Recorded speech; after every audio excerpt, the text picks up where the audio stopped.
अगले 2 साल में आप कहां पहुंचेंगे, किस लेवल पे पहुंचेंगे, 3 चीजें डिसाइड करेंगे। तो भाई मुर्गी के बीच में मत रहना, हमारे जैसे निशाचरों के बीच में रहना। एक नालायक आदमी की संगत बाकी 9 लोगों की जान पे भारी पड़ती है। The most important principle, invest in yourself, invest in yourself. Guys, ये सबसे ज्यादा जरूरी है। अगर आपको कैटरपिलर से बटरफ्लाई का रूप लेना है तो इससे ज्यादा इंपॉर्टेंट स्लाइड आपकी जिंदगी में दूसरी नहीं है। If you do not like the output of your life, then you must evaluate the input.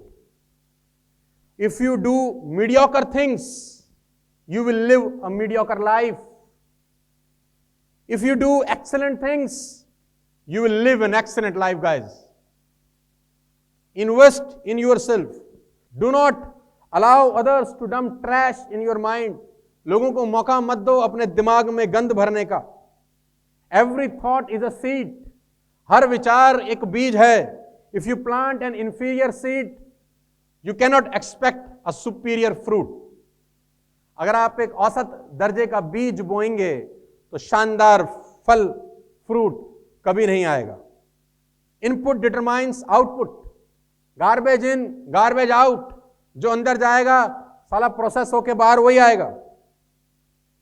Where will be in you in the next 5 years depends on 3 things. अगले 5 साल में, अगले 3 साल में, अगले 2 साल में आप कहां पहुंचेंगे, किस लेवल पे पहुंचेंगे, 3 चीजें डिसाइड करेंगी। Guys, note it down very clearly. अगले 2, 3, 5 साल में आपकी जिंदगी कहां पहुंचेगी, 3 बातें डिटरमाइन करेंगी। Number 1, the books we read. कौन सी किताबें हम पढ़ते हैं। The movies we watch and the company we keep. कौन सी किताबें पढ़ते हैं, क्या देखते हैं, हमारी आंखें क्या देखती हैं, और किन लोगों के साथ रहते हैं। ये 3 बातें आने वाला भविष्य डिसाइड करेंगी। गाइस, बहुत इंपॉर्टेंट है आप अपने अंदर इन्वेस्ट करें। हम महंगे से महंगे रेस्टोरेंट में जाते हैं, महंगे से महंगा कपड़ा खरीदते हैं, महंगे से महंगा लैपटॉप भी खरीदते हैं, महंगे से महंगा बैग खरीदते हैं, महंगे से महंगी टाई लगाते हैं, महंगे से महंगा जूता खरीदते हैं। कभी कभी रेस्टोरेंट में जाके नंबर लिखवाते हैं। आधे घंटे के बाद खाने का टाइम आता है, आधे घंटे के बाद खाने का नंबर आता है। हर चीज एक्सपेंसिव करते हैं। We always feed below the neck. हम हमेशा गर्दन से नीचे के हिस्से में भरने का प्रयास करते हैं जो 2 दिन में, 1 दिन में खाली हो जाना है। मैं कहता हूं always feed above the neck. गर्दन से ऊपर के हिस्से में काम करिए, पैसे की कभी जिंदगी में आपको कमी नहीं होने वाली। Invest in yourself. आज जो आप कर रहे हैं ये उसी का एक प्रोसेस है। आज जो आप कर रहे हैं ये बिल्कुल ठीक है कि आप अपने आप में इन्वेस्ट कर रहे हैं। अपनी संगति का विशेष तौर पे ध्यान रखिए। फर्ज करिए कि 10 लोगों के साथ आप एक बोट में सवार हैं। फर्ज करिएगा संगति क्या असर करती है, संगति कैसा बेड़ा गर्क कर सकती है। फर्ज करिए कि 10 लोगों के साथ आप एक वाटर बोट में जा रहे हैं। 10 लोग हैं उस बोट पे, सबने अपना अपना टिकट बाय किया है। अचानक एक आदमी निकला, ड्रिल मशीन निकाली और अपनी कुर्सी के नीचे छेद करने लगा। अचानक एक आदमी निकाल, ड्रिल मशीन निकाली और अपनी कुर्सी के नीचे छेद करने लगा। तो आपने पूछा कि भाई ये क्या कर रहे हो। उसने बोला तुमसे मतलब, मेरी कुर्सी है, मैं अपनी कुर्सी के नीचे कर रहा हूं, तुम्हारी कुर्सी के नीचे नहीं कर रहा। मैं अपनी टिकट लेके आया हूं, मैं जो मर्जी करूं। What a joke. क्या वो खुद मरेगा? किसको मारेगा?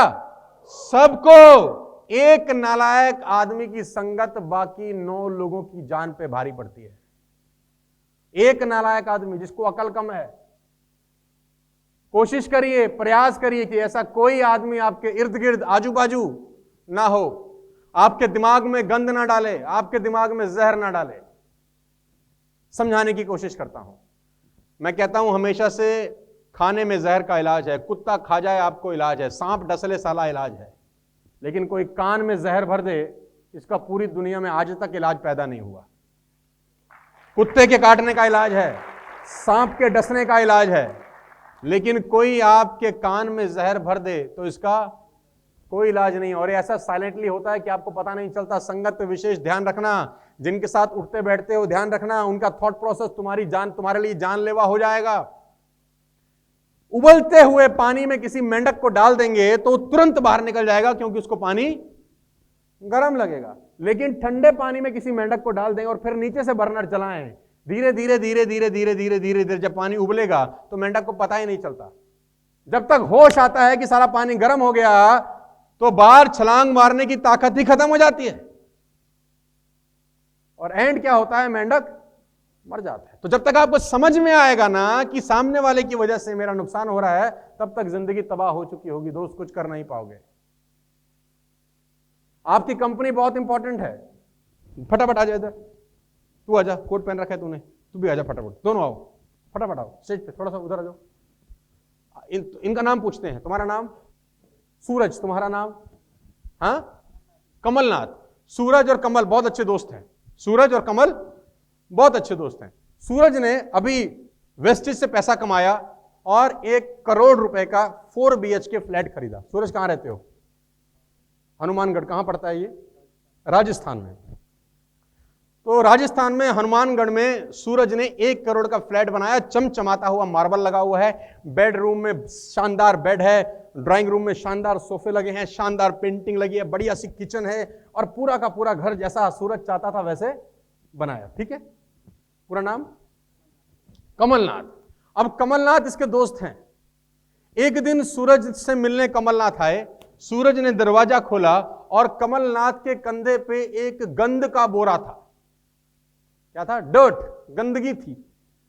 और जैसे ही सूरज ने दरवाजा खोला, कमलनाथ सीधा अंदर चले गए और वो पूरा का पूरा बोरा ड्राइंग रूम में ऐसे, उसमें गंद था, मल मूत्र सब गंद था। अब बड़े अच्छे दोस्त हैं, क्या करोगे?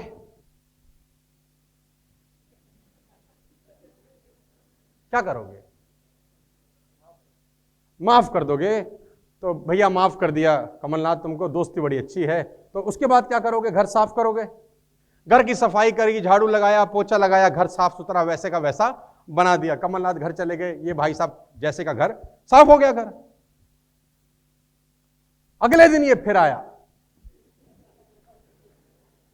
टिंग टोंग किया, सूरज ने दरवाजा खोला, कमलनाथ के हाथ में फिर बोरा और दंदनाता अंदर गया, अब रसोई में फेंक दिया, किचन सारी की सारी तबाह कर दी।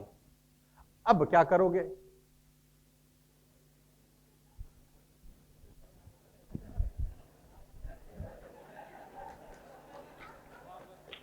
फिर माफ कर रहा है, दिल बड़ा है इसका,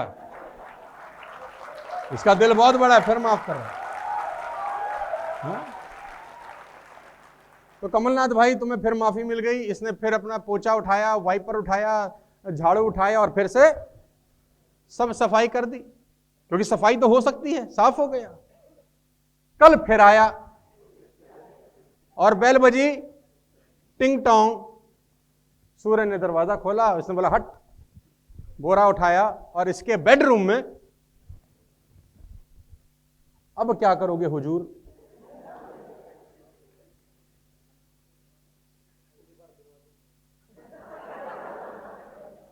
सूरज ने कहा अगली बार दरवाजा नहीं खोलूंगा। क्या सूरज ठीक कह रहा है? एक आदमी रोज आपके दिमाग में नेटवर्क मार्केटिंग का गंद डालता है, नेटवर्क मार्केटिंग को लेके गंद डालता है।